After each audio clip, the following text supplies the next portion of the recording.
ಇಡೀ ಜಗತ್ತೇ economic slow down ಆಗಿದೆ. ಅಂದ್ರೆ ಎಷ್ಟೋ ದೇಶಗಳಲ್ಲಿ ಎಕನಾಮಿ ಗ್ರೋನೇ ಆಗ್ತಾ ಇದೆ. ಜರ್ಮನಿ ಇರ್ಬೋದು, ಇಂಗ್ಲೆಂಡ್ ಇರ್ಬೋದು, ಜಪಾನ್ ಇರ್ಬೋದು, ನಮ್ಮ ಪಕ್ಕದಲ್ಲಿರೋ ಚೈನಾ, ಪ್ರತಿ ಒಂದು ಕಂಟ್ರಿಗಳು ಕೂಡ ತನ್ನ ಕಂಟ್ರಿಗಳು ಗ್ರೋ ಆಗ್ತಾ ಇಲ್ಲ ಅಂತ ಅಳ್ತಾ ಇದಾವೆ. ಅಲ್ಲಿನ ಜನಗಳು ಕೂಡ ಕೆಲಸ ಕಳ್ಕೊಂಡು ನಿರುದ್ಯೋಗಿಗಳಾಗಿದ್ದಾರೆ. ಇದು ಜಗತ್ತಿನ ಕತೆ. ಆದ್ರೆ ನಾವು ಸ್ವಲ್ಪ ಪರವಾಗಿಲ್ಲ ಅಂತ ಸಮಾಧಾನವಾಗಿದ್ವಿ. ಯಾಕಂದ್ರೆ ನಮ್ಮ ದೇಶದ ಎಕನಾಮಿ ವರ್ಷದಿಂದ ವರ್ಷಕ್ಕೆ 7%, 8% ಈ ತರ ಗ್ರೋ ಆಗ್ತಾ ಇತ್ತು. ಆದ್ರೆ ಲಾಸ್ಟ್ ಅಲ್ಲಿ ಬಂದ GDP ಗ್ರೋತ್ ನಮ್ಮನ್ನೆಲ್ಲ ಶಾಕ್ ಮಾಡಿದೆ.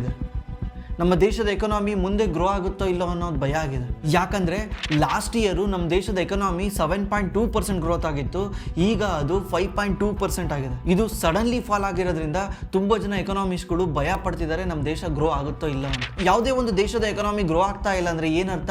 ದೇಶದಲ್ಲಿ ವಹಿವಾಟು ನಡೀತಿಲ್ಲ ಅಂತ ಅರ್ಥ. ವಹಿವಾಟು ನಡೀತಿಲ್ಲ ಅಂದ್ರೆ ಎಷ್ಟೋ ಜನ ಯೂತ್ಸ್ಗೆ ಕೆಲಸ ಸಿಗ್ತಾ ಇಲ್ಲ ಅಂತ. ನೀವೇ ಎಷ್ಟೋ ಜನ ಇದ್ರಲ್ಲಿ ವಿಡಿಯೋ ನೋಡ್ತಿದ್ದೀರಲ್ಲ, ನಿಮಗೆ ಎಷ್ಟೋ ಜನಕ್ಕೆ ಕೆಲಸ ಸಿಗ್ದಲೆ ಪರದಾಡ್ತಾ ಇದ್ದೀರಿ.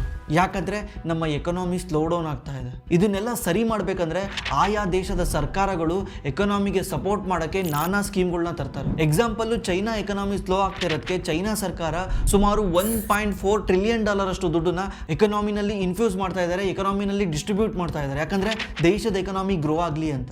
ಆದರೆ ನಮ್ಮ ಸರ್ಕಾರ GST ಮೇಲೆ GST ತಗೊಂಬಂದು GST ಮೇಲೆ GST ತಗೊಂಬ, ಹಳೆ ಕಾರ್ ಸೆಲ್ ಮಾಡಿದ್ರು GST ಕೊಡಬೇಕು, ಹೊಸ ಕಾರ್ ತಗೊಂಡ್ರು GST ಕೊಡಬೇಕು, ನೀವು ಪಾಪ್ಕಾರ್ನ್ ತಿಂದ್ರು GST ಕೊಡಬೇಕು, ದೋಸೆ ತಿಂದ್ರು GST ಕೊಡಬೇಕು. ಇವರು ಟ್ಯಾಕ್ಸ್ ಕಟ್ ಮಾಡಿ ಎಕನಾಮಿ ಬೂಸ್ಟ್ ಮಾಡೋ ಬದಲು ಟ್ಯಾಕ್ಸ್ ಮೇಲೆ ಟ್ಯಾಕ್ಸ್ ಹಾಕಿ ಎಕನಾಮಿ ಇನ್ನೂ ಸ್ಲೋ ಡೌನ್ ಮಾಡ್ತಾ ಇದ್ದಾರೆ. ನೀವೇ ನೋಡಿರ್ತೀರಾ, ಸೋಷಿಯಲ್ ಮೀಡಿಯಾದಲ್ಲಿ ಡೈಲಿ ಒಂದೊಂದು ನ್ಯೂಸ್ ಬರ್ತಾ ಇದಾವೆ. Highest hated person in India ಅಂದರೆ ಅದು ನಿರ್ಮಲಾ ಸೀತಾರಾಮನ್. ಯಾಕಂದರೆ ನಮ್ಮ ಮಿಡಲ್ ಕ್ಲಾಸ್ ಜನ ಅಷ್ಟು ಫಸ್ಟ್ರೇಟ್ ಆಗಿಬಿಟ್ಟಿದ್ದಾರೆ. ನಮ್ಮ ಟ್ಯಾಕ್ಸ್ ಕಟ್ಟಿ ಕಟ್ಟಿ ಕಟ್ಟಿ ಕಟ್ಟಿ ಸಾಕಾಗೋಗ್ಬಿಟ್ಟಿದ್ದಾರೆ. ಬಡವರಂತೂ ಟ್ಯಾಕ್ಸ್ ಕಟ್ಟಲ್ಲ, ಅವ್ರಿಗೆ ಗೌರ್ಮೆಂಟ್ ಸ್ಕೀಮ್ ತಂದು ಕೊಡುತ್ತೆ, ಆ ಸ್ಕೀಮ್ ಈ ಸ್ಕೀಮ್ ಅಂತ ಅವ್ರಿಗೆ ಸ್ಕೀಮ್ ಕೊಡುತ್ತೆ, ಅವರು ಅದರಿಂದ ಹೆಂಗೋ ಜೀವನ ಮಾಡ್ತಾರೆ. ಅದೇ ರೀತಿ ತುಂಬ ಶ್ರೀಮಂತರು ಏನು ಮಾಡ್ತಾರೆ, ತುಂಬ ತಲೆ ಉಪಯೋಗಿಸಿ ಅವ್ರು ಟ್ಯಾಕ್ಸ್ ಸೇವ್ ಮಾಡ್ತಾರೆ. $100 ಕಟ್ಟೋ ಜಾಗದಲ್ಲಿ ಬರೀ $10 ಟ್ಯಾಕ್ಸ್ ಕಟ್ತಾರೆ. ಆದರೆ ನಮ್ಮಂಥ ಮಿಡಲ್ ಕ್ಲಾಸ್ ಅವರು ನಾವು ದುಡ್ದಿರೋ ದುಡ್ಡಿಗೆ ಪ್ರತಿ ಒಂದಕ್ಕೂ ಟ್ಯಾಕ್ಸ್ ಕಟ್ಟಬೇಕು. ನಾವು $100 ದುಡಿದ್ರೆ $20 ಇನ್ಕಮ್ ಟ್ಯಾಕ್ಸ್ ಕಟ್ಟಬೇಕು. ಮತ್ತು ಈ ನುಡಿದಿರೋದು $80 ಇರುತ್ತಲ್ಲ, ಆ $80 ಏನಾದರೂ ಹೊರಗಡೆ ತಗೊಂಡೋಗಿ ಖರ್ಚು ಮಾಡಿದ್ರೆ ಅದಕ್ಕೆ 18% 20% ಟ್ಯಾಕ್ಸ್ ಕಟ್ಟಬೇಕು GST. ಇನ್ನೆಷ್ಟು ಉಳಿತು ನಮ್ಮ ಕೈಯಲ್ಲಿ?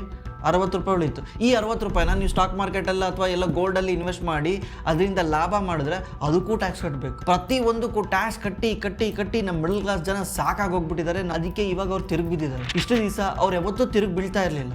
ಯಾಕಂದರೆ ಅವ್ರು ತಿರುಗಿ ಬೀಳಕ್ಕೆ ಅವ್ರಿಗೆ ಯಾವುದೇ ರೀತಿ ಪ್ಲಾಟ್ಫಾರ್ಮ್ ಇರ್ತಾ ಇರಲಿಲ್ಲ. ಈಗ ಸುಮಾರು ಪ್ಲಾಟ್ಫಾರ್ಮ್ಗಳಿದ್ದಾರೆ. ಸೋಷಿಯಲ್ ಮೀಡಿಯಾ ಇರ್ಬೋದು, ಯೂಟ್ಯೂಬ್ ಇರ್ಬೋದು, ತುಂಬ ಜನ ಬಂದು ಅವ್ರ ಫ್ರಸ್ಟ್ರೇಷನ್ನ ಹೇಳ್ಕೊಂತಿದ್ದಾರೆ. ಇದನ್ನೆಲ್ಲ ಅಬ್ಸರ್ವ್ ಮಾಡ್ತಿರೋ ಗೌರ್ಮೆಂಟು ಕೊನೆಗೂ ಒಂದು ಡಿಸಿಷನ್ ತಗೊಂಡಿದೆ. ಏನಂದರೆ, ನಿಮಗೂ ಈ ವಿಷಯದ ಬಗ್ಗೆ ಆಲ್ರೆಡಿ ಗೊತ್ತಾಗಿರುತ್ತೆ, 15 ಲಕ್ಷದವರೆಗೂ ನೋ ಟ್ಯಾಕ್ಸ್ ಅಂತ. ನೀವೇನಾದ್ರೂ ವರ್ಷಕ್ಕೆ 15 ಲಕ್ಷ ದುಡಿದ್ರೆ ಯಾವುದೇ ರೀತಿ ಟ್ಯಾಕ್ಸ್ ಕಟ್ಟಂಗಿಲ್ಲ. ಇದರಿಂದ ಏನೆಲ್ಲ ಪ್ರಯೋಜನ ಆಗ್ಬೋದು ಗೊತ್ತಾ? ನಿಮ್ಗನ್ಸುತ್ತೆ, ಎಷ್ಟೋ ಜನ ನೀವು ರೈತರು ನೋಡ್ತಿರ್ತೀರಾ, ಅಥವಾ ಎಷ್ಟೋ ಜನ ನಿಮ್ದು ಇನ್ಕಮ್ ಟ್ಯಾಕ್ಸ್ ಬ್ರಾಕೆಟ್ ಅಲ್ಲೇ ಬರಲ್ಲ, ಅವರು ನೋಡ್ತಿರ್ತೀರಾ. ಇದರಿಂದ ನನಗೇನು ಪ್ರಯೋಜನ ಇಲ್ಲ ಅಂತ ಅನ್ಕೊಂತೀರಾ. ಆದ್ರೆ ಇದರಿಂದ ಮೋಸ್ಟ್ ಪ್ರಯೋಜನ ಆಗೋದು ನಮ್ಮ ಸ್ಟಾಕ್ ಮಾರ್ಕೆಟ್ಗೆ. ಇದರಿಂದ ಯಾವ್ಯಾವ ರೀತಿ ಪ್ರಯೋಜನ ಆಗುತ್ತೆ, ಯಾವ್ಯಾವ ಸ್ಟಾಕ್ಸ್ ಮೇಲೆ ಹೋಗ್ತವೆ, ಇದ್ರ ಬಗ್ಗೆ ಎಲ್ಲ ಈ ವಿಡಿಯೋದಲ್ಲಿ ತಿಳ್ಕೊಳ್ಳೋಣ. ಈ ವಿಡಿಯೋ ಕಂಟಿನ್ಯೂ ಮಾಡೋಕ್ಕಿಂತ ಮುಂಚೆ ನೀವು ರೀಸೆಂಟ್ಲಿ ನೋಡ್ತಾ ಇರ್ಬೋದು, ಎಲ್ಲ ಕಡೆ ಟ್ಯಾಕ್ಸ್ ಅಂತಾನೆ ಮಾತಾಡ್ತಾ ಇದ್ದಾರೆ. ನಾವು ಈ ವಿಡಿಯೋನು ಅದ್ರ ಬಗ್ಗೆನೇ ಮಾತಾಡ್ತಿದ್ದೀವಿ. ಆದರೆ ನೀವು ಈ ಫಂಡಲ್ಲಿ ಇನ್ವೆಸ್ಟ್ ಮಾಡೋದ್ರಿಂದ ನೀವು ಟ್ಯಾಕ್ಸ್ ಉಳಿಸ್ಬೋದು. ರೀಸೆಂಟ್ಲಿ ಆಕ್ಸಿಸ್ ಮ್ಯಾಕ್ಸ್ ಲೈಫ್ ಅವರು ಒಂದು ಹೊಸ NFO ತಂದಿದ್ದಾರೆ. ಈ NFO ನೇಮ್ ಬಂದು ಸಸ್ಟೈನಬಲ್ ವೆಲ್ತ್ 50 ಇಂಡೆಕ್ಸ್ ಫಂಡ್ ಅಂತ. ಈ ಫಂಡ್ ಏನ್ ಮಾಡುತ್ತೆ, ನಮ್ಮ ದೇಶದಲ್ಲಿರೋ 500 ಕಂಪ್ನಿಗಳಲ್ಲಿ 50 ಕಂಪ್ನಿಗಳು ಯಾವುದು ಚೆನ್ನಾಗಿ ಲಾಭ ಮಾಡ್ತಿದೆ ಅಂತ 50 ಕಂಪ್ನಿಗಳಲ್ಲಿ ಇನ್ವೆಸ್ಟ್ ಮಾಡುತ್ತೆ. ನೀವೇನಾದ್ರೂ ಇನ್ವೆಸ್ಟ್ ಮಾಡೋದಿದ್ರೆ ಲಿಂಕ್ ನಮ್ಮ ಡಿಸ್ಕ್ರಿಪ್ಷನ್ ಇರುತ್ತೆ, ಹೋಗಿ ಚೆಕ್ ಮಾಡಿ. ಈ ಫಂಡು ಇದೇ ತಿಂಗಳು 16ನೇ ತಾರೀಕು ಕ್ಲೋಸ್ ಆಗ್ತಾ ಇದೆ. ಇವರು ಪ್ರೀವಿಯಸ್ಲಿ ಅಂದ್ರೆ ಆಗಸ್ಟ್ 2023 ಒಂದು ಫಂಡ್ ನ ಲಾಂಚ್ ಮಾಡ್ತಾರೆ, small cap quality index fund ಅಂತ. ಈ ಫಂಡ್ ಇದುವರೆಗೂ 37.6% ರಿಟರ್ನ್ ಕೊಟ್ಟಿದೆ. ಅದೇ ರೀತಿ ಲಾಸ್ಟ್ ಇಯರ್ ಜನವರಿನಲ್ಲಿ ಮಿಡ್ ಕ್ಯಾಪ್ ಮೊಮೆಂಟಮ್ ಫಂಡ್ ಅಂತ ಒಂದು ಫಂಡ್ ನ ಲಾಂಚ್ ಮಾಡಿದ್ರು. ಆ ಫಂಡ್ ಇದುವರೆಗೂ 22% ರಿಟರ್ನ್ ಕೊಟ್ಟಿದೆ ಲಾಸ್ಟ್ 12 ತಿಂಗಳಲ್ಲಿ. ಈ ಫಂಡ್ ಕಳೆದ 10 ವರ್ಷದಲ್ಲಿ 25.2% ರಿಟರ್ನ್ ಕೊಟ್ಟಿದೆ. ಕಳೆದ 5 ವರ್ಷದಲ್ಲಿ 37% ರಿಟರ್ನ್ ಕೊಟ್ಟಿದೆ. ಅಂದ್ರೆ ನೀವೇನಾದ್ರೂ 10 ವರ್ಷದಿಂದ 1 ಲಕ್ಷ ಇನ್ವೆಸ್ಟ್ ಮಾಡಿದ್ರೆ ಇವತ್ತದು 9,50,000 ಆಗಿದೆ. ನೀವು ಇದರಲ್ಲಿ ಇನ್ವೆಸ್ಟ್ ಮಾಡಿದ್ರೆ ನಿಮಗೆ ಟ್ಯಾಕ್ಸ್ ಬೆನಿಫಿಟ್ ಕೂಡ ಸಿಗುತ್ತೆ. Under 80C up to 1.5 lakhs ವರೆಗೂ ಟ್ಯಾಕ್ಸ್ ಬೆನಿಫಿಟ್ ಸಿಗುತ್ತೆ. ಆಮೇಲೆ ನೀವು ಇನ್ವೆಸ್ಟ್ ಮಾಡೋ ಅಮೌಂಟ್ ವರ್ಷಕ್ಕೆ 2.5 ಲಕ್ಷಕ್ಕಿಂತ ಒಳಗಿದ್ರೆ ನೀವು ಬಂದಿರೋ ಲಾಭಕ್ಕೆ ಯಾವುದೇ ರೀತಿ ಟ್ಯಾಕ್ಸ್ ಕಟ್ಟಂಗಿಲ್ಲ. ಇದ್ರದ್ದು NAV ಕೇವಲ $10 ಸ್ಟಾರ್ಟ್ ಆಗ್ತಾ ಇದೆ. ನೀವು ಈ ಫಂಡ್ ಅಲ್ಲಿ ತಿಂಗಳ $2,000 ಇನ್ವೆಸ್ಟ್ ಮಾಡ್ಕೊಂಡು ಹೋಗಬಹುದು. ಈ ಫಂಡ್ ಲಿಂಕ್ ನಮ್ಮ ಡಿಸ್ಕ್ರಿಪ್ಷನ್ ಅಲ್ಲಿ ಇರುತ್ತೆ, ಹೋಗಿ ಇನ್ವೆಸ್ಟ್ ಮಾಡಿ. ಈ ಫಂಡ್ ಇದೇ ತಿಂಗಳು 16ನೇ ತಾರೀಕು ಕ್ಲೋಸ್ ಆಗ್ತಾ ಇದೆ. ಈ ಮತ್ತೆ ವಿಡಿಯೋಗೆ ವಾಪಸ್ ಬರೋಣ. ನಮ್ಮ ಇಂಡಿಯಾದಲ್ಲಿ ಇನ್ಕಮ್ ಟ್ಯಾಕ್ಸ್ ಯಾವ ತರ ವರ್ಕ್ ಆಗುತ್ತೆ ಅಂದ್ರೆ, ನೀವೇನಾದ್ರೂ ದುಡಿದ್ರೆ ಇನ್ಕಮ್ ಟ್ಯಾಕ್ಸ್ ಕಟ್ಟಬೇಕು. ಆದ್ರೆ ಸರ್ಟನ್ ಲೆವೆಲ್ ವರೆಗೂ ಮಾತ್ರ. Old tax regime, new tax regime ಅಂತ ಇದೆ. ಓಲ್ಡ್ ಟ್ಯಾಕ್ಸ್ ಅಲ್ಲಿ ನೀವೇನಾದ್ರೂ 5 ಲಕ್ಷದವರೆಗೂ ನೀವೇನಾದ್ರೂ ಇನ್ಕಮ್ ಮಾಡಿದ್ರೆ ನೀವು ಯಾವುದೇ ರೀತಿ ಟ್ಯಾಕ್ಸ್ ಕಟ್ಟಂಗಿಲ್ಲ. ಅದೇ ರೀತಿ ನ್ಯೂ ಟ್ಯಾಕ್ಸಲ್ಲಿ ನೀವು ಅಪ್ ಟು 7 ಲಕ್ಷದವರೆಗೂ ಇಯರ್ಲಿ ಇನ್ಕಮ್ ಮಾಡಿದ್ರೆ ನೀವು ಯಾವುದೇ ರೀತಿ ಟ್ಯಾಕ್ಸ್ ಕಟ್ಟಂಗಿಲ್ಲ. ನೀವು ಇದನ್ನು ನೋಡಿ, ನಮ್ಮ ದೇಶದಲ್ಲಿ 2 ಟ್ಯಾಕ್ಸ್ ರೆಜಿಮ್ ಇದೆ. ಒಂದು ಓಲ್ಡ್ ಟ್ಯಾಕ್ಸ್ ರೆಜಿಮು, ಇನ್ನೊಂದು ನ್ಯೂ ಟ್ಯಾಕ್ಸ್ ರೆಜಿಮು. ಓಲ್ಡ್ ಟ್ಯಾಕ್ಸ್ ರೆಜಿಮಲ್ಲಿ ತುಂಬ ಕಾಂಪ್ಲಿಕೇಶನ್ ಇದ್ದಾವೆ. ಇದು ನಿಮಗೆ ಸ್ವಲ್ಪ ಅರ್ಥ ಮಾಡ್ಕೊಳ್ಳೋದು ಕಷ್ಟ. 2.5 ಲಕ್ಷ ರೂಪಾಯಿ ಇಯರ್ಲಿ ಅರ್ನ್ ಮಾಡ್ತಾ ಇದ್ರೆ ಗೌರ್ಮೆಂಟ್ ಖುದ್ದು ನಿಮಗೆ 50,000 ಸ್ಟ್ಯಾಂಡರ್ಡ್ ಡಿಡಕ್ಷನ್ ಕೊಡುತ್ತೆ, ಎಲ್ಲರಿಗೂ ಕೊಡುತ್ತೆ. 50,000 ಅಂದರೆ ಈಗ ನೀವೇನಾದರೂ 2.5 ಲಕ್ಷ ಅರ್ನ್ ಮಾಡಿದ್ದೀರಾ ಅಂದರೆ ಗೌರ್ಮೆಂಟ್ 50,000 ಡಿಡಕ್ಷನ್ ಕೊಡ್ತಾ ಇದೆ. ಅಂದರೆ ನಿಮ್ಮದು ಟ್ಯಾಕ್ಸಬಲ್ ಇನ್ಕಮ್ ಆಗುತ್ತೆ 2 ಲಕ್ಷ ರೂಪಾಯಿ. ಅದೇ ನೀವು 4,80,000 ಏನಾದರೂ ದುಡಿತಾ ಇದ್ರೆ ವರ್ಷಕ್ಕೆ, ಗೌರ್ಮೆಂಟ್ ಮತ್ತೆ 50,000 ಸ್ಟ್ಯಾಂಡರ್ಡ್ ಡಿಡಕ್ಷನ್ ಕೊಡುತ್ತೆ. ಅಂದರೆ ನಿಮ್ಮ ಇನ್ಕಮಲ್ಲಿ 50,000ನ ನೀವು ಮೈನಸ್ ಮಾಡ್ಕೊಬೋದು ಅಂತ. ಅವಾಗ ನಿಮ್ಮದು ನೆಟ್ ಟ್ಯಾಕ್ಸಬಲ್ ಇನ್ಕಮ್ ಎಷ್ಟಾಗುತ್ತೆ? 4,30,000 ಆಗುತ್ತೆ. ಅವಾಗ ನೀವು ಟ್ಯಾಕ್ಸ್ ಲೇಬಲ್ ಬರ್ತೀರಾ 0, ಯಾವುದೇ ರೀತಿ ಟ್ಯಾಕ್ಸ್ ಕಟ್ಟಂಗಿಲ್ಲ. ಅದೇ ನಿಮ್ದೇನಾದರೂ 5,80,000 ಇದ್ದರೆ ಅದರಲ್ಲಿ ಕೂಡ 50,000 ಡಿಡಕ್ಷನ್ ಕೊಡುತ್ತೆ. ಮತ್ತು ಬೇರೆ ಬೇರೆ ಡಿಡಕ್ಷನ್ ಇದಾವಲ್ಲ, ATC ನಾವು ಹೇಳ್ತಿರ್ತೀವಿ, ಇನ್ಶೂರೆನ್ಸಲ್ಲಿ ಇನ್ವೆಸ್ಟ್ ಮಾಡಿದ್ರೆ ನಿಮಗೆ ಡಿಡಕ್ಷನ್ ಸಿಗುತ್ತೆ, ಅದರಲ್ಲಿ ಡಿಡಕ್ಷನ್ ಸಿಗುತ್ತೆ. ಇದನ್ನೆಲ್ಲ ಎಕ್ಸ್ಪ್ಲೇನ್ ಮಾಡ್ಕೊಂಡ್ರೆ ನಿಮ್ಗೆ ಇದು ವಿಡಿಯೋ ಅರ್ಥ ಆಗಲ್ಲ. ನಿಮಗೆ ಟ್ಯಾಕ್ಸ್ ಬಗ್ಗೆ ಎಕ್ಸ್ಪ್ಲನೇಷನ್ ಬೇಕು ಕ್ಲೀನಾಗಿ ಅಂದರೆ ದಯವಿಟ್ಟು ಕೆಳಗಡೆ ಕಾಮೆಂಟ್ ಮಾಡಿ, ನಾನು ವಿಡಿಯೋ ಮಾಡ್ತೀನಿ. ಈ ಸಲ ನಿಮಗೆ ಟ್ಯಾಕ್ಸ್ ಫೈಲ್ ಮಾಡೋಕ್ಕೆ ಈಸಿ ಆಗುತ್ತೆ. ಅದರಲ್ಲಿ LTCG STCG ಎಲ್ಲದ್ರ ಬಗ್ಗೆ ಕ್ಯಾಲ್ಕುಲೇಷನ್ ಮಾಡೋಣ. ಕೆಳಗಡೆ ಕಾಮೆಂಟ್ ಮಾಡಿ. ಈಗ ಏನಾದರೂ ನಿಮ್ಮದು 5,80,000 ಏನಾದರೂ ಇನ್ಕಮ್ ಇದ್ದರೆ ಅದರಲ್ಲಿ 50,000 ಸ್ಟ್ಯಾಂಡರ್ಡ್ ಡಿಡಕ್ಷನ್ ಸಿಗುತ್ತೆ. ಇನ್ನೊಂದು 50,000 ಬಂದ್ಬಿಟ್ಟು ನಿಮ್ಮದು ಟ್ಯಾಕ್ಸ್ ಬೆನಿಫಿಟ್ ಏನೇನು ಇರ್ತಾವಲ್ಲ, ಸುಕನ್ಯಾ ಸಮೃದ್ಧಿ ಇರ್ಬೋದು, ಅಥವಾ ELSS ಮ್ಯೂಚುವಲ್ ಫಂಡಲ್ಲಿ ಇರ್ಬೋದು, ಅಥವಾ ಯಾವುದೋ ಒಂದು ಇನ್ಶೂರೆನ್ಸ್ ತಗೊಂಡಿರೋದಿರ್ಬೋದು, ಇದರಲ್ಲೆಲ್ಲ ಇನ್ವೆಸ್ಟ್ ಮಾಡಿ ನೀವು ಸೇವ್ ಮಾಡಿದ್ದೀರಾ. ಇದರಿಂದ ಟೋಟಲ್ ನಿಮ್ಮದು ಟ್ಯಾಕ್ಸಬಲ್ ಇನ್ಕಮ್ ಆಗುತ್ತೆ 4,80,000. ಯಾಕಂದರೆ 50,000 ಸ್ಟ್ಯಾಂಡರ್ಡ್ ಡಿಡಕ್ಷನ್, ಅದು ಡಿಡಕ್ಷನ್ ಗೌರ್ಮೆಂಟೇ ಡಿಡಕ್ಷನ್ ಕೊಟ್ಬಿಡುತ್ತೆ. ಇನ್ನೊಂದು 50,000 ನೀವು ಅಲ್ಲಿ ಇನ್ವೆಸ್ಟ್ ಮಾಡಿ, ಇಲ್ಲಿ ಇನ್ವೆಸ್ಟ್ ಮಾಡಿ, ಟ್ಯಾಕ್ಸ್ ಸೇವಿಂಗ್ ಇನ್ವೆಸ್ಟ್ ಮಾಡಿ 50,000 ಸೇವ್ ಮಾಡಿದ್ದೀರಾ. ಟೋಟಲ್ ನಿಮ್ಮದು 4,80,000 ಆಗುತ್ತೆ. ಇಲ್ಲೂ ಕೂಡ ನೀವು ಯಾವುದೇ ರೀತಿ ಟ್ಯಾಕ್ಸ್ ಕಟ್ಟಂಗಿಲ್ಲ. ಓಕೆ, ಆಮೇಲೆ ನಿಮ್ದು ಏನಾದ್ರೂ ಇಯರ್ಲಿ ಇನ್ಕಮ್, ಇಯರ್ಲಿ ಅಂದರೆ 8,50,000 ಅಂದರೆ ಅರೌಂಡ್ 73,000-74,000 ರೂಪಾಯಿ ಪರ್ ಮಂತ್ ಏನಾದರೂ ನೀವು ಅರ್ನ್ ಮಾಡ್ತಾ ಇದ್ರೆ ಅದರಲ್ಲಿ ಗೌರ್ಮೆಂಟ್ 50,000 ಸ್ಟ್ಯಾಂಡರ್ಡ್ ಡಿಡಕ್ಷನ್ ಕೊಟ್ಟಿದೆ. ಅದೆಲ್ಲರಿಗೂ ಸೇಮ್ ಇರುತ್ತೆ. ಅದು ಬಿಟ್ಟು 2.5 ಲಕ್ಷ ಎಲ್ಲಿ ಬಂತು ಅಂದರೆ, ಈ 2.5 ಲಕ್ಷ ನೀವು ಎಲ್ಲಿ ಕ್ಲೈಮ್ ಮಾಡ್ಕೊಬೋದು ಅಂದರೆ, ಒಂದು ನೀವು ಹೋಮ್ ಲೋನ್ ಇರುತ್ತಾ, ನಿಮ್ಮ ಹತ್ರ ಹೋಮ್ ಲೋನ್ ಇದೆ ಅಂದ್ಕೊಳ್ಳಿ. ಎಕ್ಸಾಂಪಲ್, ನಿಮ್ಮ ಒಂದು ಮನೆ ತಗೊಂಡಿದ್ದೀರಾ, ಆ ಮನೆಯಲ್ಲಿ ನೀವು ಹೋಮ್ ಲೋನ್ ಕಟ್ತಾ ಇದ್ದೀರಾ. ನೀವು ಹೋಮ್ ಲೋನ್ ತೀರಿಸಬೇಕಾದ್ರೆ ಇಂಟ್ರೆಸ್ಟ್ ಏನು ಕಟ್ತೀರಲ್ವಾ, ಈಗ ಅಕಸ್ಮಾತ್ ನೀವೇನಾದರೂ 50,000 EMI ಪೇ ಮಾಡ್ತಾ ಇದ್ದೀರಾ ಅಂದರೆ ಅದರಲ್ಲಿ 40,000 ಇಂಟ್ರೆಸ್ಟೇ ಹೋಗ್ತಾ ಇರುತ್ತೆ. ಅದರ ವರ್ಷಕ್ಕೆ ಎಷ್ಟಾಯಿತು? 4,80,000 ಆಯಿತು. ಈ 4,80,000ದಲ್ಲಿ ನೀವು ಅಪ್ ಟು 2 ಲಕ್ಷದವರೆಗೂ ನೀವು ಟ್ಯಾಕ್ಸ್ ಬೆನಿಫಿಟ್ ಆಗಿ ಯೂಸ್ ಮಾಡ್ಬೋದು. ಗೌರ್ಮೆಂಟ್ ನಿಮಗೆ ಅಪ್ ಟು 2 ಲಕ್ಷವರೆಗೂ ಟ್ಯಾಕ್ಸ್ ಬೆನಿಫಿಟ್ ಕೊಡುತ್ತೆ. ಅಂದರೆ ಇದರಲ್ಲಿ ಏನಾಯಿತು, ನಿಮ್ಮ ಟೋಟಲ್ ಇನ್ಕಮ್ 8,50,000, ಅದರಲ್ಲಿ ನೀವು ಇಂಟ್ರೆಸ್ಟ್ ಪೇ ಮಾಡ್ತಿರೋ 2 ಲಕ್ಷ ಇಲ್ಲಿ ಉಳಿತು. ಅದಲ್ಲದೆ ನೀವು ಅಸ್ಲು ಪೇ ಮಾಡ್ತಿರ್ತೀರಲ್ಲ, ತಿಂಗಳ 10,000 ಪೇ ಮಾಡ್ತಿದ್ದೀರಲ್ಲ ಅಸ್ಲು, ಅದು ಕೂಡ ನೀವು ಕ್ಲೈಮ್ ಮಾಡ್ಕೊಬೋದು ಅಪ್ ಟು 1.5 lakhsವರೆಗೂ. ಅದು ATC ಅಂಡರಲ್ಲಿ ಬರುತ್ತೆ. ಇದನ್ನೆಲ್ಲ ನಾನು ಇನ್ನೊಂದು ವಿಡಿಯೋದಲ್ಲಿ ಎಕ್ಸ್ಪ್ಲೇನ್ ಮಾಡ್ತೀನಿ. ನೀವು ಸುಮ್ಮನೆ ಅಸ್ಯೂಮ್ ಮಾಡಿ, ನೀವು EMI ತಗೊಂಡಿರೋ ದುಡ್ಡಲ್ಲಿ ನೀವು ಇಂಟ್ರೆಸ್ಟ್ ಮತ್ತೆ ಅಸ್ಲು ಎಲ್ಲ ಸೇರಿ 2.5 ಲಕ್ಷ ವರ್ಷಕ್ಕೆ ಸೇವ್ ಮಾಡ್ಬೋದು. ಇಲ್ಲಿ 2.5 ಲಕ್ಷ ನಿಮಗೆ ಡಿಡಕ್ಷನ್ ಸಿಕ್ತು. ಗೌರ್ಮೆಂಟ್ ಖುದ್ದು 50,000 ಡಿಡಕ್ಷನ್ ಕೊಡ್ತಾ ಇದೆ. ಅದನ್ನಂತೂ ತಲೆಗೆ ಇಟ್ಕೊಂಡ್ಬಿಡಿ, ಕೊಟ್ಟೆ ಕೊಡುತ್ತದೆ. ಅಂದರೆ ನೀವೇನಾದರೂ 3 ಲಕ್ಷ ಅರ್ನ್ ಮಾಡ್ತಾ ಇದ್ದೀರಾ ಅಂದರೆ ಟ್ಯಾಕ್ಸಬಲ್ ಇನ್ಕಮ್ ಆಗುತ್ತೆ 2,50,000. ಅದೇ ರೀತಿ ಪ್ರತಿಯೊಂದಕ್ಕೂ 10 ಲಕ್ಷ ಆದರೆ 9,50,000 ಈ ಥರ. ಇಲ್ಲಿ ನೀವು ಹೋಮ್ ಲೋನು ಅದು ಇದು ಅಂತೇಳಿ ನೀವು ಇಲ್ಲೊಂದು 2.5 ಲಕ್ಷ ಸೇವ್ ಮಾಡಿದ್ದೀರಾ. ಈಗ ನಿಮ್ಮದು ನೆಟ್ ಟ್ಯಾಕ್ಸಬಲ್ ಇನ್ಕಮ್ ಆಗುತ್ತೆ 5,50,000.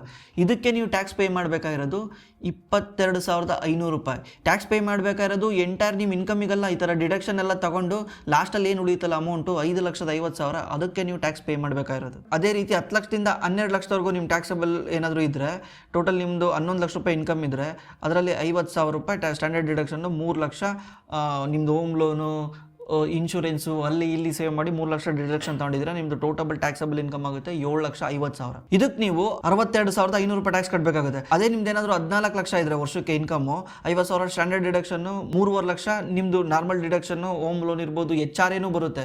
ಇದರಲ್ಲಿ ಅಕಸ್ಮಾತ್ ನಿಮ್ದು ಹೋಮ್ ಲೋನ್ ಇಲ್ಲ ಅನ್ಕೊಳ್ಳಿ, ನಿಮ್ಮ ಸ್ಯಾಲ್ರಿನಲ್ಲಿ HRA ಅಂತ ಇರುತ್ತೆ. ನಿಮ್ಮ ಸ್ಯಾಲ್ರಿ ಸ್ಲಿಪ್ ಓಪನ್ ಮಾಡಿದ್ರೆ ಅದರಲ್ಲಿ HRA ಕೂಡ ಇರುತ್ತೆ. ಅದು ಹೆಂಗೆ ಏನು ಅಂತ ಬೇಕಾದ್ರೆ ನಾನು ಇನ್ನೊಂದು ವಿಡಿಯೋ ಮಾಡ್ತೀನಿ. ಇದನ್ನು ಸುಮ್ಮನೆ ಅರ್ಥ ಮಾಡ್ಕೊಳ್ಳಿ.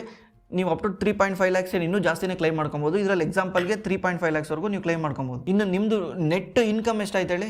ಟ್ಯಾಕ್ಸಬಲ್ ಇನ್ಕಮ್ 10 ಲಕ್ಷ ಆಯಿತು. ಯಾಕಂದರೆ 14 ಲಕ್ಷದಲ್ಲಿ 50,000 ಗೌರ್ಮೆಂಟ್ ಸ್ಟ್ಯಾಂಡರ್ಡ್ ಡಿಡಕ್ಷನ್ ಕೊಟ್ಟಿದೆ. ನೀವು ಅಲ್ಲಿ ಇಲ್ಲಿ ಇನ್ವೆಸ್ಟ್ ಮಾಡಿ ಅಥವಾ ಹೋಮ್ ಲೋನಿಂದ ಒಂದು 3.5 ಲಕ್ಷ ಸೇವ್ ಮಾಡಿದ್ದೀರಾ. ಇನ್ ಟೋಟಲ್ ನಿಮ್ಮದು ನೆಟ್ ಟ್ಯಾಕ್ಸಬಲ್ ಇನ್ಕಮ್ ಆಗುತ್ತೆ 10 ಲಕ್ಷ. ಈಗ ನೀವು ಎಷ್ಟು ಟ್ಯಾಕ್ಸ್ ಪೇ ಮಾಡಬೇಕು? 1,12,500 ರೂಪಾಯಿ ಪೇ ಮಾಡಬೇಕು. ಅದೇ ನಿಮ್ದು ಏನಾದರೂ 15 ಲಕ್ಷ ಇನ್ಕಮ್ ಇದ್ದರೆ ಸೇಮ್ ಅಲ್ಲೂ ಇದೇ ಥರ 3.5 ಲಕ್ಷ ಸೇವ್ ಮಾಡಿದ್ದೀರಾ ಅನ್ಕೊಳ್ಳಿ. ಅವಾಗ ನಿಮ್ಮದು ನೆಕ್ಸ್ಟ್ ಟ್ಯಾಕ್ಸಬಲ್ ಎಷ್ಟಾಗುತ್ತೆ? 11 ಲಕ್ಷ ರೂಪಾಯಿ ಆಗುತ್ತೆ. 11 ಲಕ್ಷಕ್ಕೆ ಎಷ್ಟು ಟ್ಯಾಕ್ಸ್ ಕಟ್ಟಬೇಕು? 1,42,000. ನೀವು ಇಲ್ಲಿ ನೋಡಿ, ಇಲ್ಲಿ 10 ಲಕ್ಷದಿಂದ ಡೈರೆಕ್ಟ್ 11 ಲಕ್ಷ ಆದ ತಕ್ಷಣ 30,000 ಜಂಪ್ ಆಯಿತು. ನಿಮ್ದು ಇಲ್ಲಿಂದ 1 ಲಕ್ಷ ಜಾಸ್ತಿ ಆಗ್ತಾ ಆ 1 ಲಕ್ಷಕ್ಕೆ 30,000 ಎಕ್ಸ್ಟ್ರಾ ಕಟ್ಕೊಂಡು ಹೋಗ್ತಾ ಇರಬೇಕು. ಈಗ ಏನಾದರೂ ನಿಮ್ಮದು ನೆಟ್ ಟ್ಯಾಕ್ಸಬಲ್ ಇನ್ಕಮ್ 11ರಿಂದ 12 ಆದರೆ ನಿಮ್ಮದು ಟ್ಯಾಕ್ಸ್ ಕಟ್ಟಬೇಕಾಗಿರುತ್ತಲ್ಲ 1,42,000, ಅದು 30,000 ಜಂಪ್ ಆಗುತ್ತೆ. ನೀವೇ ನೋಡಿ, ಇಲ್ಲಿ ನಾನು ಮಾಡ್ತೀನಿ 15ನ್ನು 16 ಮಾಡ್ತೀನಿ ನೋಡಿ. 42ರಿಂದ 72 ಆಯಿತು, ಡೈರೆಕ್ಟ್ 30% ಜಾಸ್ತಿ ಆಯಿತು. 15 ಲಕ್ಷಕ್ಕಿಂತ ಮೇಲೆ ಎಷ್ಟೇ ದುಡಿದ್ರು 30% ಕಟ್ಟಬೇಕು ಸೀದಾ. ಅದೇ ನ್ಯೂ ಟ್ಯಾಕ್ಸ್ ರೆಜಿಮಲ್ಲಿ ಈ ಥರ ರಂಕ್ಲೇ ಇಲ್ಲ. ಅದರಲ್ಲಿ ಆ ಡಿಡಕ್ಷನ್ನು ಈ ಡಿಡಕ್ಷನ್ನು ಅಂತ ತಲೆನೋವೇ ಇಲ್ಲ. ಅದರಲ್ಲಿ ಸಿಂಪಲ್ ಮಾಡಿಬಿಟ್ಟಿದ್ದಾರೆ. ಅಲ್ಲಿ ಸ್ಟ್ಯಾಂಡರ್ಡ್ ಡಿಡಕ್ಷನ್ ಬಂದ್ಬಿಟ್ಟು 75,000 ಸ್ಟ್ಯಾಂಡರ್ಡ್ ಡಿಡಕ್ಷನ್ ಇದೆ. ಆಮೇಲೆ NPS, EPF, PPF, ಸುಕನ್ಯಾ, ಯಾವುದೇ ರೀತಿ ಡಿಡಕ್ಷನ್ ಇಲ್ಲ ಅಲ್ಲಿ. ನಿಮ್ಗೆ ಯಾವುದೇ ರೀತಿ ಡಿಡಕ್ಷನ್ ಕೊಡಲ್ಲ. ಆದರೂ ಕೂಡ ಅದು ಓಲ್ಡ್ ಟ್ಯಾಕ್ಸ್ ರೆಜಿಮ್ಗಿಂತ ನ್ಯೂ ಟ್ಯಾಕ್ಸ್ ರೆಜಿಮಲ್ಲಿ ಟ್ಯಾಕ್ಸ್ ಕಮ್ಮಿ ಆಗುತ್ತೆ. ಹೆಂಗೆ ಅಂತ ನೀವೇ ನೋಡಿ. ಈಗ ನಿಮ್ದೇನಾದರೂ ಈಗ ಓಕೆ, ನಾನು ಡೈರೆಕ್ಟಾಗಿ ಇಲ್ಲಿ ಇದರಲ್ಲಿ 7 lakhs ಮೇಲೆ ಲೆಕ್ಕ ಮಾಡೋಣ. ನಿಮ್ದೇನಾದರೂ 7ರಿಂದ 10 ಲಕ್ಷದ ಒಳಗೆ ರೇಂಜಲ್ಲಿ ಇದ್ದರೆ, ಅಂದರೆ 8.5 ಲಕ್ಷ ಏನಾದರೂ ಅವಾಗಲೇ ಲೆಕ್ಕ ಮಾಡಿದಂಗೆ 8.5 ಲಕ್ಷ ಏನಾದರೂ ನಿಮ್ಮದು ಇನ್ಕಮ್ ಇದ್ದರೆ ಸ್ಟ್ಯಾಂಡರ್ಡ್ ಡಿಡಕ್ಷನ್ 75,000 ಕಟ್ಟಾಗುತ್ತೆ. ಅದು ಬಿಟ್ಟರೆ ಇನ್ನೇನು ಕಟ್ಟಾಗಲ್ಲ. ಅವಾಗ ನಿಮ್ಮದು ನೆಟ್ ಟ್ಯಾಕ್ಸಬಲ್ ಇನ್ಕಮ್ ಎಷ್ಟಾಗುತ್ತೆ? 7,75,000. ಇದಕ್ಕೆ ನೀವು 27,000 ಟ್ಯಾಕ್ಸ್ ಕಟ್ಟಬೇಕು. ಅಕಸ್ಮಾತ್ ನಿಮ್ಮ ಹತ್ರ ಹೋಮ್ ಲೋನ್ ಇಲ್ಲ, PPF ಇಲ್ಲ, ನಾನು ಎಲ್ಲೂ ಟ್ಯಾಕ್ಸ್ ಸೇವಿಂಗ್ ಫಂಡ್ಗಳಲ್ಲಿ ಇನ್ವೆಸ್ಟೇ ಮಾಡಿಲ್ಲ ಅನ್ನಂಗಿದ್ರೆ ಡೈರೆಕ್ಟ್ ನೀವು ನ್ಯೂ ರೆಜಿಮ್ನ ಚೂಸ್ ಮಾಡ್ಬೋದು. ಅದೇ ರೀತಿ ನಿಮ್ದೇನಾದರೂ 11 ಲಕ್ಷ ಇನ್ಕಮ್ ಇದ್ದರೆ ಅದರಲ್ಲಿ ನಿಮಗೆ 75,000 ಮಾತ್ರ ಕಟ್ಟಾಗುತ್ತೆ. ನಿಮ್ಮದು ನೆಟ್ ಟ್ಯಾಕ್ಸಬಲ್ ಇನ್ಕಮ್ ಆಗುತ್ತೆ 1,35,000. ಆವಾಗ ನೀವು ಟ್ಯಾಕ್ಸ್ ಎಷ್ಟು ಕಟ್ಟಬೇಕು? 53,000. ಇಲ್ಲಿ ಆ ಡಿಡಕ್ಷನ್ ಈ ಡಿಡಕ್ಷನ್ ಅಂತ ಎಲ್ಲ ಮಾಡಿದ್ರು ಕೂಡ 62,000 ಕಟ್ಟಕ್ಕೆ ಬಂತು. ಬಟ್ ಇಲ್ಲಿ ನಿಮಗೆ 53,000 ಕಟ್ಟಕ್ಕೆ ಬರ್ತಾ ಇದೆ. ಅದೇ ರೀತಿ 14 ಲಕ್ಷ ನಿಮ್ಗೆ ಏನಾದರೂ ವರ್ಷಕ್ಕೆ ಸ್ಯಾಲ್ರಿ ಇದ್ರೆ ಇಲ್ಲಿ ನಿಮಗೆ 75,000 ಸ್ಟ್ಯಾಂಡರ್ಡ್ ಡಿಡಕ್ಷನ್, ಟೋಟಲ್ ನಿಮ್ಮದು 13 ಲಕ್ಷ ಇನ್ಕಮ್ ಆಗುತ್ತೆ. ಅದ್ರ ಜೊತೆಗೆ 1,05,000 ರೂಪಾಯಿ ನೀವು ಟ್ಯಾಕ್ಸ್ ಕಟ್ಟಬೇಕಾಗುತ್ತೆ. ಓಲ್ಡ್ ರೆಜಿಮಲ್ಲಿ 1,12,000 ಕಟ್ಟಬೇಕಾಗಿತ್ತು. ಇದೇ ನೋಡಿ, ಈಗ ನಾನು ಈಗ ಆಲ್ರೆಡಿ 16 ಲಕ್ಷ ಹಾಕಿದ್ದೀನ, ಅದರಲ್ಲೇ ನೋಡಿ 16 ಲಕ್ಷದಲ್ಲಿ ನೀವು 1,72,000 ಕಟ್ಟಬೇಕಾಗಿತ್ತು ಓಲ್ಡ್ ರೆಜಿಮಲ್ಲಿ. ಇದರಲ್ಲಿ 1,47,000 ಕಟ್ಟಬೇಕಾಗಿತ್ತು. ಇದೇ ಏನಾದರೂ 15 ಲಕ್ಷಕ್ಕೆ ತಗೊಂಬಂದ್ರೆ 1,25,000 ಕಟ್ಟಬೇಕಿತ್ತು. ಇಲ್ಲಿ 1,42,000 ಕಟ್ಟಬೇಕಿತ್ತು. ಈಗ ಗೌರ್ಮೆಂಟ್ ಮಾಡ್ತಿರೋದು ಏನಂದರೆ 15 ಲಕ್ಷ ಅಂಡರ್ ಒಳಗೆ ಯಾರ್ಯಾರು ಇನ್ಕಮ್ ಬರುತ್ತೆ ಅವ್ರದ್ದೆಲ್ಲರದು ಟ್ಯಾಕ್ಸ್ ಝೀರೋ. ಅಂದರೆ ಅಪ್ ಟು 15,75,000 ನೀವೇನಾದರೂ ದುಡಿದ್ರೆ ನ್ಯೂ ಟ್ಯಾಕ್ಸ್ ರೆಜಿಮಲ್ಲಿ ನಿಮ್ಮದು ಟ್ಯಾಕ್ಸಬಲ್ ಇನ್ಕಮ್ ಝೀರೋ ಆಗುತ್ತೆ. ನೀವು ಯಾವುದೇ ರೀತಿ ಟ್ಯಾಕ್ಸ್ ಕಟ್ಟಂಗಿರಲ್ಲ. ಇದರಿಂದ ನಮ್ಮ ದೇಶಕ್ಕೆ ಎಷ್ಟು ಬೆನಿಫಿಟ್ ಆಗುತ್ತೆ ಅಂದರೆ, ನೀವು ಅನ್ಕೊಬೋದು ಟ್ಯಾಕ್ಸ್ ಕಟ್ ಮಾಡಿದ್ರೆ ಗೌರ್ಮೆಂಟಿಗೆ ರೆವಿನ್ಯೂ ಡೌನ್ ಆಗುತ್ತೆ, ರೆವಿನ್ಯೂ ಡೌನ್ ಆಗಿದ್ದರಿಂದ ಗೌರ್ಮೆಂಟ್ ಸ್ಪೆಂಡಿಂಗ್ ಕಮ್ಮಿ ಆಗುತ್ತೆ ಅಂತ.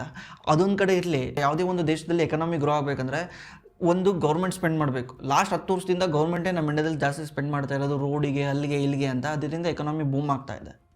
ಇನ್ನೊಂದು ಜನ ಸ್ಪೆಂಡ್ ಮಾಡಬೇಕು ಕನ್ಸಂಪ್ಷನ್ನಿಂದ. ಈಗ ಗೌರ್ಮೆಂಟ್ ಏನು ಮಾಡುತ್ತೆ, ಟ್ಯಾಕ್ಸ್ನ ಕಮ್ಮಿ ಮಾಡೋದ್ರಿಂದ ಮತ್ತೆ ಕನ್ಸಂಪ್ಷನ್ ಬೂಸ್ಟ್ ಆಗೋ ಚಾನ್ಸಸ್ ಇರುತ್ತೆ. ಕನ್ಸಂಪ್ಷನ್ ಬೂಸ್ಟ್ ಆಗೋ ಚಾನ್ಸಸ್ ಏನು ಬೂಸ್ಟ್ ಆಗುತ್ತೆ.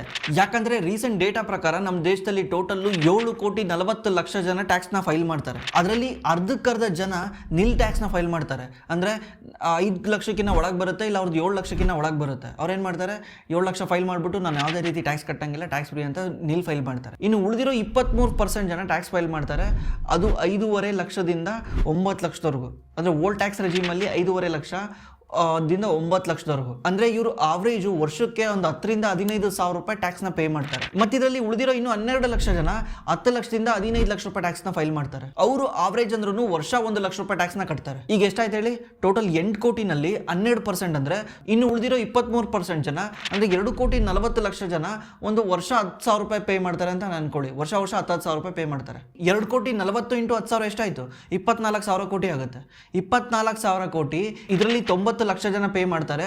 ಅವರು ಆವ್ರೇಜ್ 1 ಲಕ್ಷ ಪೇ ಮಾಡ್ತಾ ಇರೋದ್ರು 90,000 ಕೋಟಿ. 90,000 ಕೋಟಿ ಒಂದು 24,000 ಕೋಟಿ ಆದರೆ ಅರೌಂಡ್ 1,20,000 ಕೋಟಿಯಿಂದ 1,50,000 ಕೋಟಿವರೆಗೂ ನಮ್ಮ ಎಕಾನಮಿನಲ್ಲಿ ದುಡ್ಡು ಸರ್ಕ್ಯುಲೇಟ್ ಆಗ್ಬೋದು. ಜಸ್ಟ್ ಇದೊಂದು ಸ್ಕೀಮ್ನ ತಗೊಂಬಂದ್ರೆ ಇವರು ಸುಮಾರು 1.5 ಲಕ್ಷ ಕೋಟಿವರೆಗೂ ದುಡ್ಡು ನಮ್ಮ ಎಕಾನಮಿನಲ್ಲಿ ಹರಿದಾಡುತ್ತೆ. ಈಗ ನೀವೇ ಯಾವುದೋ ಒಬ್ಬ ಎಂಪ್ಲಾಯಿ 15 ಲಕ್ಷ ಬ್ರಾಕೆಟಲ್ಲಿ ಬರ್ತಾನೆ, ವರ್ಷ 1 ಲಕ್ಷ ಪೇ ಮಾಡ್ತಾ ಇದ್ದ.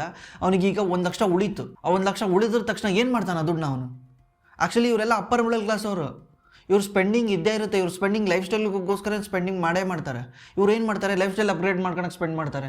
ಒಳ್ಳೊಳ್ಳೆ ಬಟ್ಟೆ ತಾಂತಾರೆ, ಶೂಸಿಗೆ ಸ್ಪೆಂಡ್ ಮಾಡ್ತಾರೆ. ಕಾರ್ ಇಲ್ಲ ಅಂದರೆ ಕಾರ್ಗೆ ಅಪ್ಗ್ರೇಡ್ ಮಾಡ್ಕೊತಾರೆ.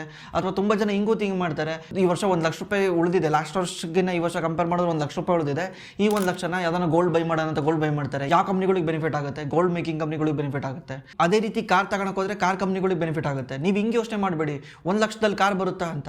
ಅವ್ರು 1 ಲಕ್ಷ ಥಿಂಕ್ ಮಾಡಲ್ಲ. 1 ಲಕ್ಷ ಡಿವೈಡೆಡ್ ಬೈ 12 ಅಂದರೆ 10,000 ಎವ್ರಿ ಮಂತ್ ಖರ್ಚು ಮಾಡೋಕ್ಕೆ ಎಬಿಲಿಟಿ ಸಿಗ್ತಾ ಏನು ಮಾಡ್ತಾರೆ?